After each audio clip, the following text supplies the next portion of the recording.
Hey everyone, it's Alex, and we've got ourselves an absolutely insane patch in Marvel Snap. This is going to attack a lot of the top meta decks, so let's dive right in. The first nerf that we're getting is that to Absorbing Man. Now, Absorbing Man's obviously going to hit this boosted Brood style deck because Absorbing Man was being used in conjunction with Mr. Sinister and with Brood specifically to generate a disproportionate amount of value in any given lane. Now, there is some high roll potential with this deck still. The deck's not completely dead because you still have the Iron Lad into Brood and Mr. Sinister, but that's way less reliable than playing Mr. Sinister then following up with Absorbing Man, or playing Brood and following up with Absorbing Man, right? So this reduction in power to 4 is important because with Mr. Sinister that's effectively 2 power off, with Brood that's effectively 3 power off, which really reduces the ceiling on this deck. Now, it's worth noting that Absorbing Man was completely forgotten at 3 power, so staying at 4 power I think makes sense. We don't want to bring it back to what it was before, because then it was just too weak. It was seeing absolutely no play. So we want to experiment with the card, so therefore remaining at 4 power makes the most sense right now.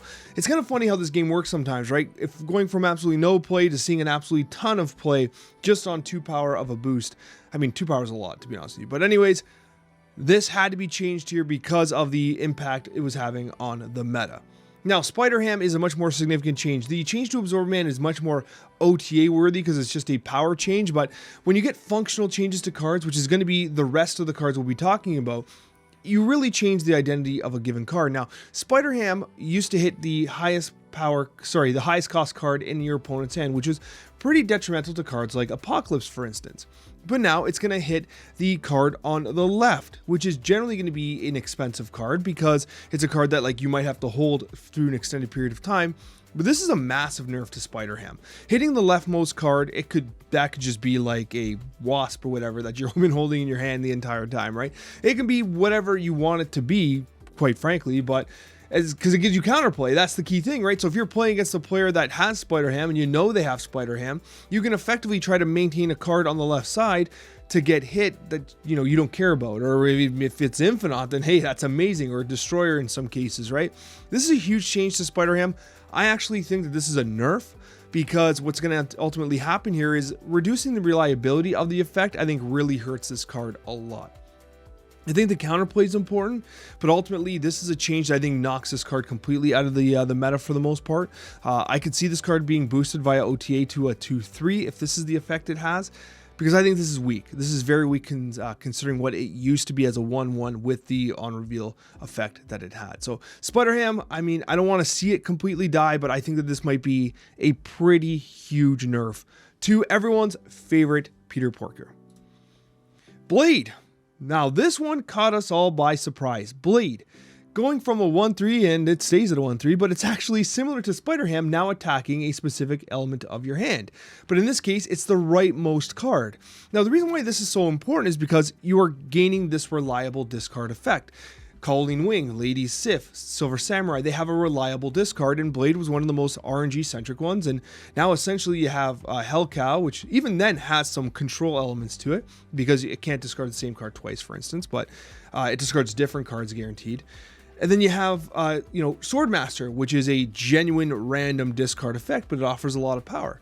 Now, as a 1/3, Blade does offer a lot of power, but hitting that rightmost card is super important because, let's say you play Lady Sif on turn 4. You can Lady Sif and you can Blade, and what that does is it'll take Lady Sif, it'll hit the Apocalypse, it'll send the Apocalypse to the right side of the hand because that's where it kind of comes back, and then Blade will hit it again.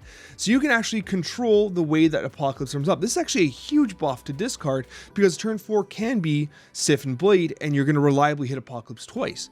That's really fascinating. Now, it's interesting from a standpoint of well, then when you play Dracula and then when you play MODOK type thing. And so I think the discard might change slightly. Like the example list we have here is your natural style discard gameplay that ultimately Blade now just fits into, which is kind of wild. But this is a huge change, an absolutely huge change. And when you consider the nerf to Spider-Ham, suddenly discard really ramps up in power because now it doesn't have to worry about Spider-Ham because Apocalypse is going to regenerate to the right side over and over again.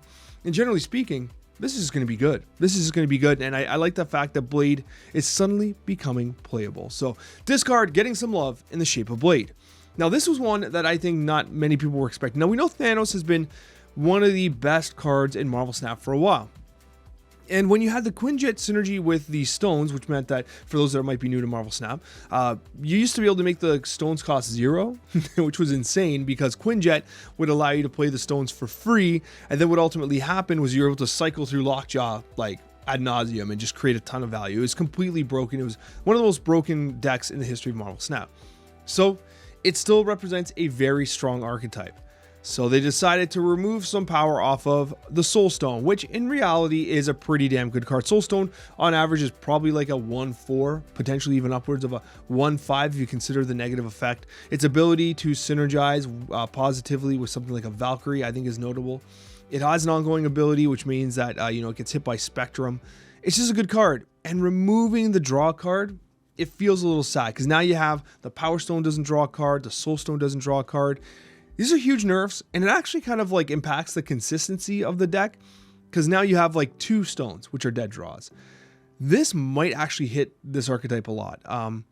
It shouldn't on paper, but I think that on aggregate, you'll see a couple points of percentage drop off just because like Thanos' strength was constantly maintaining a large hand. That's why Devil Dinosaur sits in this list because like you're able to maintain such a large hand. And it's kind of sad with Loki as well because Thanos is a great Loki deck because of that hand generation. So perhaps in testing, they had recognized that Loki and Thanos might have been too strong together. So taking some of that generation out might make sense. So Soul Stone dropping down in power, but Thanos still remaining relevant. I believe so anyways. And now this is the huge one, and I can't even believe it's happening. Snowguard getting an absolutely gargantuan buff. And I'm just going to say, Coccia and I called this on the Snapchat where we talked about a couple weeks ago. Well, there was no way this Snowguard was going to release into the Spotlight caches in the condition it was in as a complete meme, one of the worst cards in the game.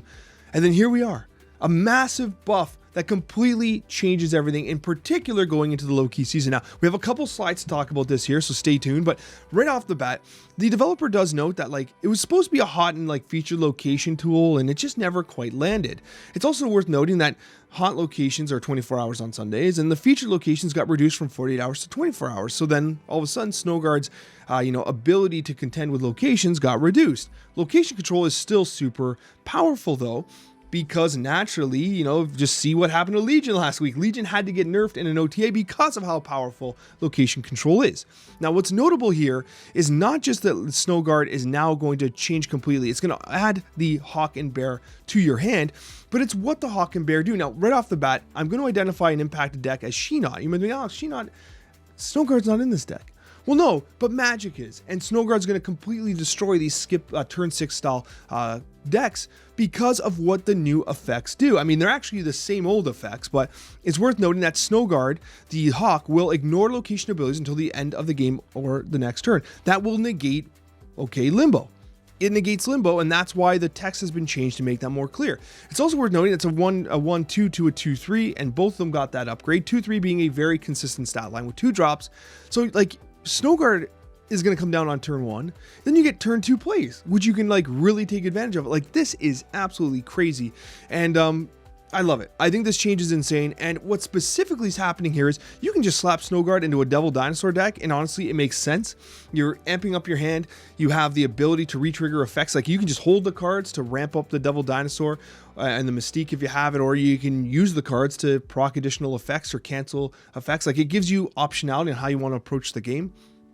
But I think what's being slept on here is that Second Dinner was really, really prudent to do this on the eve of Loki's launch because it actually benefits Loki, because what you're going to do is on turn 1, you now stack 2 additional cards in your hand. And what's Loki want? More cards in your hand, because if you play Loki on turn 3, now you're getting more cards at the reduced cost from your opponent's deck, which is insane. So Snowguard and Loki might be, without question, one of the most insane combinations in Marvel Snap right now, simply because you generate 2 cards in your hand. It's what made us so excited about Coulson and Loki, because you get 2 cards, which then get the reduction when you play Loki, and now Snowguard does it on turn 1 or 2.